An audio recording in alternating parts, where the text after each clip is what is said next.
Hello and welcome. आज से हम कुबरनेटिस की सीरीज स्टार्ट कर रहे हैं और पहले लेक्चर में हम देखेंगे कुबरनेटिस है क्या, क्यों यूज़ करते हैं, इसके एडवांटेजेस क्या हैं और इसके कंपोनेंट्स क्या क्या हैं, हार्डवेयर रिक्वायरमेंट्स और इसमें जो पोर्ट्स लगने वाले हैं मास्टर और वर्कर नोड में वो सब क्या क्या हैं, हम वन बाय वन इसमें डिस्कस करेंगे। कुबरनेटिस बेसिकली एक ऑर्केस्ट्रेशन टूल है। अगर आप ऑर्केस्ट्रेशन को अगर आप एक्सप्लेन करोगे, अगर गूगल की हेल्प लोगे, वो एक सिंपल सेंटेंस बताएगा कि आपके जो पॉड हैं उसको कंट्रोल करता है ये और मैनेज भी करता है। अगर आप ये सोच रहे हो कि ये पॉड क्या है, बेसिकली जो डॉकर में हमने कंटेनर्स वर्ड हमने कीवर्ड यूज़ किया था वही कुबरनेटिस में हम यूज़ करते हैं पॉड के नाम पे। पॉड बेसिकली एक आउटर लेयर है आपके कंटेनर्स का। आपके पॉड के अंदर आपके कंटेनर्स रन होते हैं और आपके पॉड के पास आपके कंटेनर की पूरी इंफॉर्मेशन होती है। उसका साइज क्या है, वो कौन से नोड पे रन कर रहा है और उसके एट्रीब्यूट्स क्या हैं, बाकी के जो भी इंफॉर्मेशन है वो सब आपके पॉड को पता होता है। और इसके बाद अब हम बात करते हैं कि कुबरनेटिस वर्क कैसे करता है। बेसिकली कुबरनेटिस मास्टर और वर्कर इन्वायरमेंट में वर्क करता है। अगर मैं MS पेंट के हेल्प से अगर आपको एक्सप्लेन करूं, लेट सपोज कि आपके पास मल्टीपल क्लस्टर्स हैं, तो उसमें आपके पास एक मास्टर होगा और जितने आप वर्कर्स रखना चाहते हो।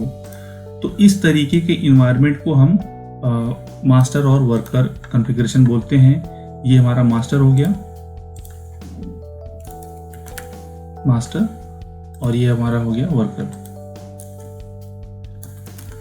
Worker 1 and worker 2।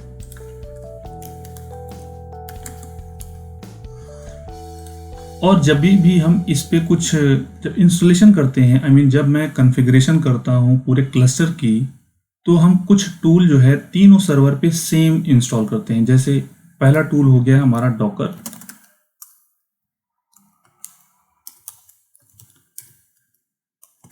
डॉकर, दूसरा टूल है kubelet, cube ADM, cube CTL। ठीक है, ये कंपोनेंट हमें तीनों मान लो कि आपके पास एक मास्टर है, 2 वर्कर है, तो ये इन्वायरमेंट आपको तीनों सर्वर पे ये 4 टूल आपको इंस्टॉल करने होते हैं। और जब भी मैं क्यूब CTL की हेल्प से कोई पॉड या deployment, services, replica set, replica controller, demon set या जो भी एक्टिविटी मैं करूँगा, क्यूब CTL क्या करेगा, आपके बाकी के वर्कर्स पे जो भी डेफिनेशन फाइल में आप लिखते हो वो प्रोविजन कर देगा। ठीक है, तो पहले हम देख लेते हैं कि हमारे पास हार्डवेयर की रिक्वायरमेंट क्या है। हार्डवेयर के लिए मैं ये जो भी URL यूज़ कर रहा हूँ वो मैं वीडियो के डिस्क्रिप्शन में डाल दूंगा। इसमें अगर आप देखते हो, थोड़ा सा नीचे आने के बाद आपको यहाँ पे बिफोर यू बिगिन में आप देखते हो नॉर्मल एप्लीकेशन के लिए, नॉर्मल इन्वायरमेंट के लिए आपको 2 GB रैम और एटलीस्ट 2 कोर CPU होना चाहिए।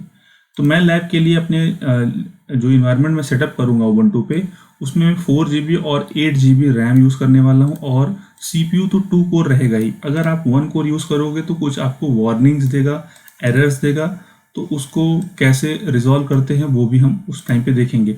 बट मेक श्योर करना कि जो CPU रहे वो एटलीस्ट 2 कोर का रहे। और अगर आप कोई इन्वायरमेंट आपके लोकल इंफ्रास्ट्रक्चर पे सेटअप कर रहे हो, ऑन प्रीमाइज डेटा सेंटर पे अगर आप सेटअप कर रहे हो, तो जब आप उबंटू या सेंटोस इंस्टॉल करते हो तो वहाँ पे आपको स्वैप मेमोरी देनी होती है। तो कॉन्फ़िगरेशन करने के बाद, OS इंस्टॉल करने के बाद आपको क्या करना है इसमें जो स्वैप मेमोरी है उसको डिसेबल कर देना होता है। अगर आप AWS या Azure या किसी क्लाउड प्रोवाइडर के प्लेटफॉर्म पे अगर आप वर्चुअल मशीन्स लॉन्च करते हो तो वहाँ पे स्वैप मेमोरी होती नहीं है, तो वहाँ पे आपको डिसेबल करने की ज़रूरत नहीं है। तो यहाँ नीचे आप देखते हो, यहाँ पे देखो कुछ आपको ऑप्शन भी बता रहा है, मस्ट डिसेबल स्वैप। ठीक है, और इसके बाद आते हैं कि हमें कौन कौन से पोर्ट की ज़रूरत है। जब आपका मास्टर और वर्कर नोड एक दूसरे से कांटेक्ट करते हैं तो उस मास्टर और वर्कर नोड के बीच में कुछ पोर्ट्स भी इनेबल होने चाहिए। तो ये यूआरएल हमें डिफाइन करता है कि हमें पोर्ट्स एंड प्रोटोकॉल्स हमारे कुबरनेटिस इन्वायरमेंट के लिए चाहिए। तो जो हमारा कंट्रोल प्लेन होता है, मीन्स जो हमारा मास्टर होता है, उसके ऊपर आपको ये पोर्ट इनेबल करने होते हैं। ये आपका एपीआई सर्वर रन करता है, यहाँ पे बता भी रहा है कि किस वजह से आपको ये पोर्ट इनेबल करना है। ठीक है, फिर ETCD एपीआई क्लाइंट एपीआई के लिए, उसके बाद क्यूबलेट के लिए, क्यूब स्केड्यूलर के लिए, और ये पोर्ट है हमारा क्यूब कंट्रोल मैनेजर के लिए। ठीक, इसके बाद वर्कर नोड पे आपको 10250 पोर्ट यूज़ करना है, इनेबल करना है क्यूबलेट एपीआई के लिए। और इसका यूज़ कौन करेगा सॉरी, इसका यूज़ कौन करेगा? ये खुद इनको अपना जो नोड रहेगा वर्कर नोड, वो तो करेगा ही करेगा, और इस पोर्ट का यूज़ करेगा आपका कंट्रोल प्लेन। ठीक है, इसके बाद आपको कुछ रेंज है, एक 30,000 से लेके 32,767 पोर्ट, ये आपको रेंज अलाउ करनी होगी जब आप सर्विसेज क्रिएट करते हो। जब आप सर्विसेज क्रिएट करते हो तो वहाँ पे आपको नोड पोर्ट एक सर्विस होती है जो आप अपने क्लस्टर के बाहर किसी भी वर्कर या मास्टर की आईपी के साथ पोर्ट लगा करके आप अपने एप्लीकेशन को एक्सेस कर सकते हो। इसलिए आपको ये पोर्ट रेंज अलाउ करनी होती है। और इसमें अब हम देखते हैं कि क्या क्या कंपोनेंट्स हमारे जब हम कुबरनेटिस का क्लस्टर क्रिएट करते हैं तो कौन कौन से कंपोनेंट हमें इंस्टॉल करने होते हैं। तो पहले तो मैंने ये बता दिया कि डॉकर रहेगा, क्यूबलेट, क्यूब एडीएम और क्यूब सीटीएल। इसके साथ जब आपका क्लस्टर रेडी हो जाता है तो आपके सिस्टम पे कुछ और भी पैकेजेस हैं जो कि इंस्टॉल होते हैं, जिसको हम बोलते हैं एपीआई सर्वर। एपीआई सर्वर का काम क्या है? आप जब, अगर मैं एक बेसिक एग्जांपल लूँ, तो जब आप होटल्स या फिर किसी रेस्टोरेंट्स में जाते हो, आप लंच या डिनर के लिए या कुछ भी खाने के लिए आते हो, तो आप क्या करते हो? वेटर को बुलाते हो और वो आपकी इंफॉर्मेशन आपसे फेच करके किचन तक लेके जाता है और किचन से दूसरा बंदा आपको सर्व करता है खाना। तो एपीआई सर्वर क्या करता है? मास्टर और वर्कर्स के बीच में काम करता है और ये पूरी इंफॉर्मेशन वर्कर से मास्टर के बीच में कम्युनिकेट करता है कि किस सर्वर के ऊपर क्या चल रहा है, क्या नहीं चल रहा है। ये सिर्फ काम रहेगा इसका इंफॉर्मेशन एक एंड से दूसरे एंड तक प्रोवाइड करना। उसके बाद दूसरा टूल आता है जो कि इसके साथ ही इंस्टॉल होता है, ETCD। ये क्या है? ये एक टाइप का डेटाबेस है जो कि की वैल्यू पेयर में आपका इंफॉर्मेशन सेव करता है।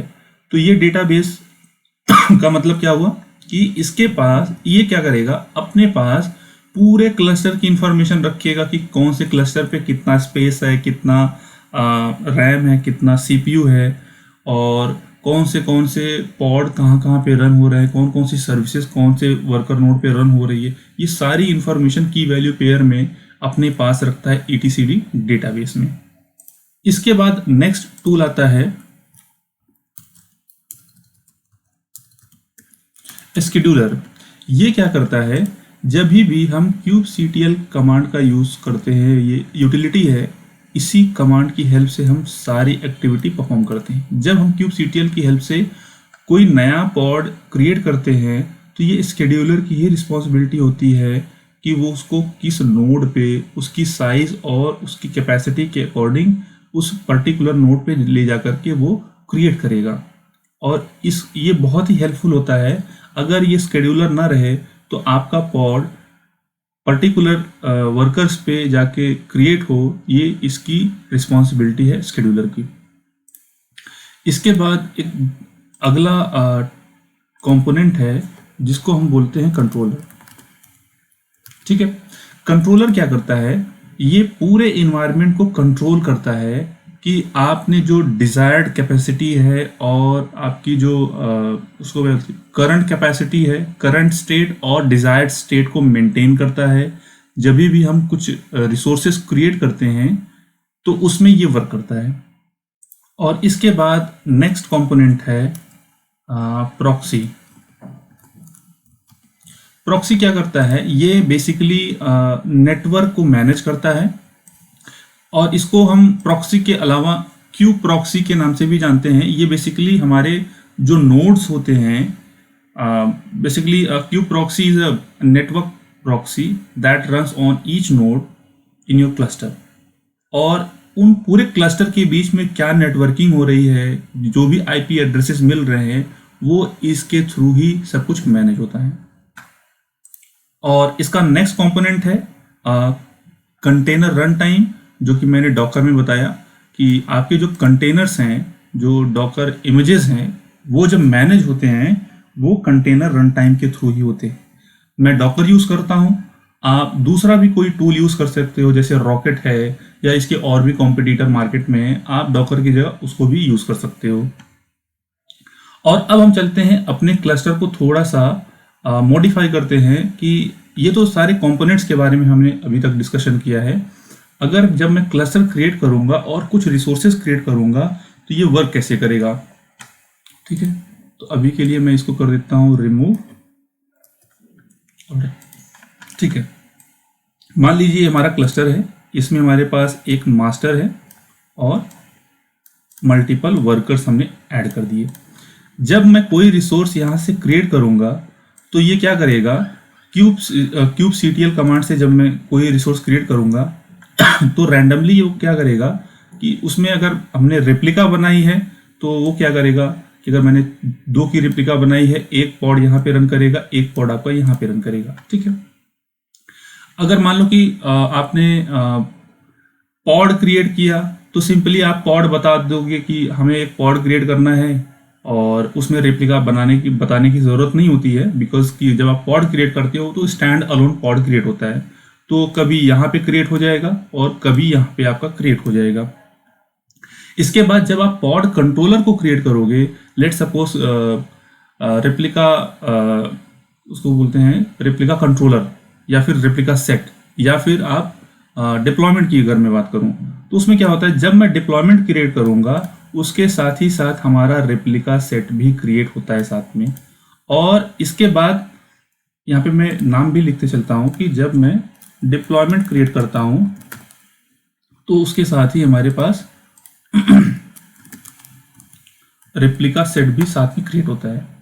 और जब मुझे अपने एप्लीकेशन को अपने क्लस्टर से बाहर इंटरनेट के थ्रू बाहर से एक्सेस करना होगा तो बाद में हमें सर्विसेज भी क्रिएट करनी होंगी। जब तक आप सर्विस नहीं क्रिएट करोगे आपका एप्लीकेशन बाहर से एक्सेस नहीं होगा। तो इस बात का आप लोग को ध्यान देना होगा कि सर्विसेज में मल्टीपल सर्विसेज आती है, जैसे नोड पोर्ट आ गया, या फिर क्लस्टर आईपी आ गई, या फिर आप लोड बैलेंसर कह लो, या फिर इनग्रेस सर्विस हो गई, ठीक है। जब आप नोड पोर्ट क्रिएट करते हो तो आपको सर्विस में एक पोर्ट मिलेगा, पोर्ट नंबर मिलेगा, जो कि हमने यहाँ पे डिस्कस किया था कि इसी रेंज के बीच में आपको एक पोर्ट नंबर असाइन होगा और आप मास्टर या वर्कर की आईपी यूज़ करके आप अपने सिस्टम के ब्राउज़र से अपने क्लस्टर के एप्लीकेशन को एक्सेस कर सकते हो। बट जब आप क्लस्टर यूज़ करते हो, क्लस्टर आईपी, उस केस में आप क्लस्टर के अंदर से ही एक्सेस कर सकते हो अपने एप्लीकेशन को, क्लस्टर के बाहर से एक्सेस नहीं कर सकते। जब आप नोड पोर्ट यूज़ करते हो तभी भी आप अपने एप्लीकेशन को आईपी से, क्लस्टर की किसी भी आईपी से आप पोर्ट लगा करके एक्सेस कर सकते हो। जब आप लोड बैलेंसर क्रिएट करते हो तो लोड बैलेंसर आपको एक आईपी प्रोवाइड करेगा तो उस आईपी को आप यूज़ कर सकते हो, विदाउट पोर्ट नंबर बाहर से एक्सेस कर सकते हो, ठीक है। इनग्रेस में भी आपको सेम फैसिलिटी मिलती है, बट इनग्रेस थोड़ा सा एडवांस है। इसमें आप मल्टीपल एप्लीकेशन को, मल्टीपल डोमेन्स को आप बाहर से एक्सेस कर सकते हो। इसका कॉन्फ़िगरेशन और इंस्टॉलेशन थोड़ा सा कॉम्प्लेक्स है। और जब आप लोड बैलेंसर कॉन्फ़िगर करते हो आपके बेयर मेटल सर्वर पे तो आपको कोई भी आईपी असाइन नहीं होता है। जब आप क्लाउड में ये सारी सर्विसेज प्रोविजन करते हो तब आपको क्लाउड प्रोवाइडर एक आईपी एड्रेस ऑटोमेटिक असाइन कर देता है। अगर आप ऑन प्रीमाइस में लोड बैलेंसर यूज़ करना चाहते हो तो आप मेटल एलबी का यूज़ कर सकते हो। उसमें कुछ कॉन्फ़िगरेशन है वो कॉन्फ़िगरेशन करने के बाद एक आपको रेंज असाइन हो जाएगी, उसी रेंज से आपको एक आईपी मिल जाएगी जिसका यूज़ करके आप बाहर से अपने क्लस्टर के बाहर से क्लस्टर के बाहर अपने सिस्टम के ब्राउज़र से उसको एप्लीकेशन को आप एक्सेस कर सकते हो। अगर इसके आर्किटेक्चर की तरफ चले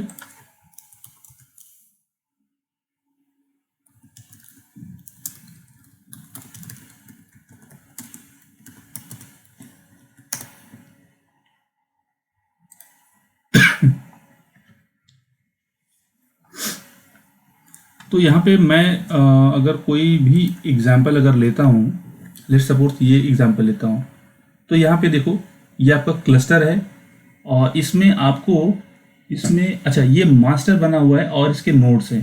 बाद में इसको बाहर से एक्सेस करने के लिए मैं कुछ और एग्जाम्पल ले लेता हूँ। ये देखिए, ठीक है, इसको मैं थोड़ा सा जूम कर लेता हूँ। ठीक है, यहाँ पे देखो कुछ सर्विसेज क्रिएट की गई हैं। अगर आप अपने ब्राउज़र से इसको एक्सेस करना चाहते हो तो फिर आपको इस मेथड का यूज़ करना होगा। ये रहा, आपको मैं दिखा दूँ कि ये आपके लिए बेस्ट एग्जांपल होगा। यहाँ पे क्या क्या कंपोनेंट्स कंट्रोल प्लेन पे रन कर रहे हैं, API server, etc controller, scheduler. ठीक है, इसके बाद आपके जो नोड्स हैं इसके ऊपर सेम आपके कंपोनेंट्स रन करेंगे। जब भी आप कोई रिसोर्स क्रिएट करोगे तो यहाँ पे देखो मल्टीपल एप्लीकेशन यहाँ पे रन हो रहे हैं। कुछ इसी तरीके से आप अपने एप्लीकेशन को यूज़ करते हो, क्रिएट करते हो। तो ये था हमारा आज का इंट्रोडक्शन ऑन कुबरनेटिस, और नेक्स्ट क्लास में हम देखेंगे कि हम कुबरनेटिस क्लस्टर कैसे क्रिएट करते हैं। और क्लाउड पे तो बहुत ही ईजी है क्रिएट करना, बट हम क्या करेंगे, उबंटू मशीन पे जनरली हम सारा लैब जो है उबंटू सर्वर पे ही करने वाले हैं। तो मैं उबंटू पे इसके क्लस्टर को क्रिएट करूँगा, उसके बाद पॉड की लैब आएगी, फिर रेप्लिका कंट्रोलर आएगा, रेप्लिका सेट आएगा, देन डिप्लॉयमेंट्स आएगा, फिर सर्विसेज आएंगी जिसमें नोड, पोड और क्लस्टर आईपी, ये सारी चीज़ें हम देखेंगे वन बाय वन। तो इस वीडियो में फ़िलहाल इतना ही। Thanks for watching.